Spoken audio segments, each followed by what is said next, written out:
Sering merasa waktu terbuang sia-sia dan ingin sekali menjadi lebih produktif, perlu dipahami bahwa salah satu keterampilan paling berharga yang wajib kamu miliki dalam hidup adalah manajemen waktu yang efektif. Apabila kamu tidak mengelola waktu dengan baik, maka dapat dipastikan bahwa kamu tidak akan mencapai tujuan yang direncanakan. Tidak peduli siapa kamu, usia, pendapatan, jenis kelamin, ras, atau agama kamu memiliki jumlah waktu yang sama dengan orang lain. Tentunya, ini bukan tentang berapa banyak waktu yang kamu miliki, namun tentang seberapa efektif kamu mengatur waktu. Jadi, jika kamu serius ingin mencapai tujuan kamu, cobalah untuk mengatur manajemen waktu yang dimiliki menjadi lebih efektif. Tetapkan tujuan dengan jelas. Dalam hal ini, gunakan metode SMART untuk membantu Anda melihat semuanya. S. Spesifik, M. Measurable, A. Attainable, R. Relevant, T. Timely. Menetapkan tujuan dengan jelas akan membuat kamu memahami dengan jelas mengapa kamu harus mencapai tujuan yang telah dibuat. Temukan sistem manajemen waktu yang baik.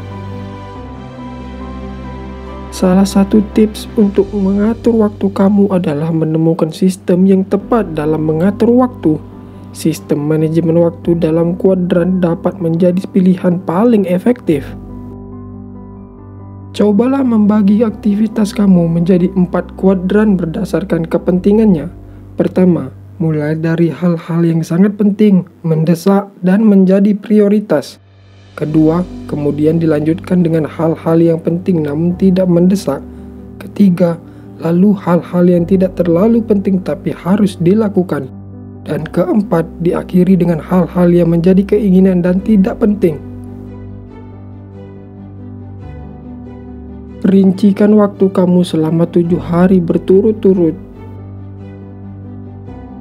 Luangkan waktu 7 hari untuk menilai bagaimana cara kamu menghabiskan waktu yang dimiliki. Apa yang sedang kamu lakukan saat ini dan kemarin? Apakah waktu yang dimiliki telah dihabiskan dengan bijak? Catatlah itu di jurnal kamu. Jika kamu menggunakan sistem kuadran, lingkari atau log kuadran yang terkait aktivitasnya. Pada hari terakhir dalam 7 hari, hitung semuanya dan lihat di mana kamu menghabiskan sebagian besar waktu yang ada.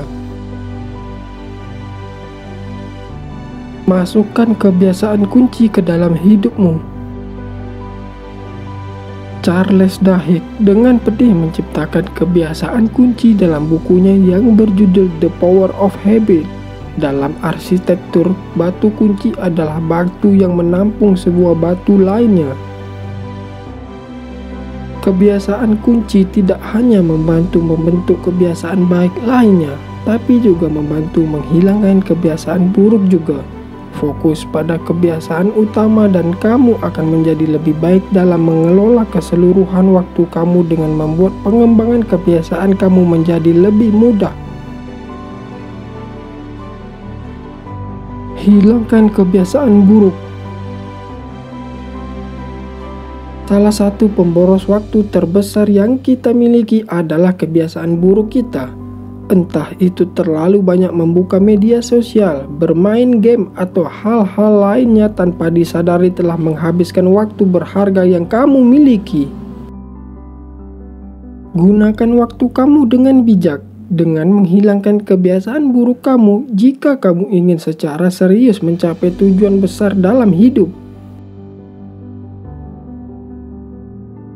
Seringlah istirahat saat bekerja.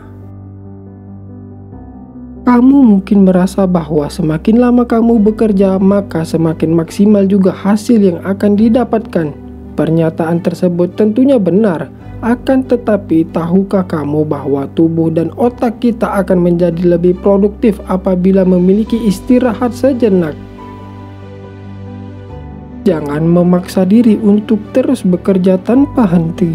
Ambil waktu sejenak untuk sekedar beristirahat dan kembalilah bekerja di saat kamu telah merasa pulih dari keletihan. meditasi, atau olahraga setiap pagi. Kamu mungkin berpikir bahwa ini tidak akan membantu mengatur waktu kamu dengan lebih baik. Akan tetapi bermeditasi dan berolahraga setiap pagi akan memberi kamu keseimbangan dalam otak. Hilangkan setiap pemikiran negatif dan lakukan hal ini dengan serius. Tanpa disadari, energi, stamina, dan fokus mental kamu akan mengalami pergeseran drastis menjadi lebih baik. Buatlah daftar tugas di malam hari untuk hari berikutnya. Setiap malam sebelum tidur, buat daftar tugas untuk hari berikutnya. Lihatlah tujuan kamu dan lihat apa yang dapat kamu lakukan.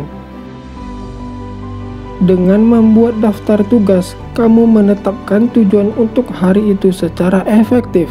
Tujuan harian lebih mudah dicapai dan secara perlahan juga akan membantu kamu mendekati tujuan jangka panjang yang lebih besar. Temukan inspirasi saat merasa tidak bersemangat. Lanjutkan ke YouTube dan sumber inspirasional lainnya yang dapat kamu ubah saat kamu kurang mendapat inspirasi. Sulit untuk tetap berada di jalur dengan efisiensi waktu saat kamu kehilangan semangat di dalam diri. Temukan cara untuk menghidupkan kembali api yang ada dengan menemukan kembali inspirasi dari hal-hal yang dapat memotivasi kamu. Matikan notifikasi media sosial. Notifikasi yang diberikan oleh aplikasi media sosial seringkali tak ada habisnya dan membuat kamu kehilangan banyak waktu. Cobalah untuk mematikan notifikasi karena kamu tidak memerlukannya setiap saat hanya untuk sekedar mengetahui segala sesuatu yang terjadi dengan teman kamu. Hal ini bukanlah hal yang penting. Ingatlah bahwa kamu harus menggunakan waktu dengan berharga. Ingatlah, waktu adalah sebuah aset yang sangat berharga dan tidak akan pernah kembali lagi. Sisihkan waktu untuk olahraga. Jangan jadikan kesibukan yang kamu miliki membatasi diri untuk tidak berolahraga secara aktif. Olahraga yang kamu lakukan tidak hanya bisa menyehatkan tubuh, tetapi juga bisa meningkatkan konsentrasi dan membuat pikiran bekerja dengan lebih cepat. Pada akhirnya, ini bisa sangat membantu kamu untuk menjadi lebih produktif di kantor. Sisihkan waktu setidaknya 30 menit setiap harinya untuk berolahraga sederhana sebelum memulai aktivitas. Kamu bisa mulai dengan melakukan olahraga hemat seperti push up, jogging di area perumahan, dan squat jam. Menentukan prioritas. Untuk menjadi lebih produktif dalam pekerjaan, kamu harus menentukan skala prioritas dari pekerjaan kamu. Kamu bisa membuat tingkat prioritas atas setiap tugas dan pekerjaan dengan memberikan label rendah, sedang, dan tinggi. Jangan pernah meremehkan tugas-tugas kecil yang bermanfaat seperti memeriksa email, merapikan dokumen, dan melakukan panggilan telepon untuk mendapatkan klien. Intinya adalah pastikan kamu melakukan hal-hal yang ingin kamu lakukan dan itu mengarah pada jenis kehidupan yang kamu inginkan. Jangan biarkan setiap tantangan dan orang lain memengaruhi kamu dan masa depan dari diri kamu. Katakan tidak pada hal-hal yang akan membuang waktu dengan percuma tanpa akan memberikan perkembangan di masa depan. Di saat kamu telah berhasil mengatakan tidak akan hal-hal yang tidak bermanfaat bagi perkembangan diri, maka sekarang saatnya kamu untuk berfokus pada pengembangan diri.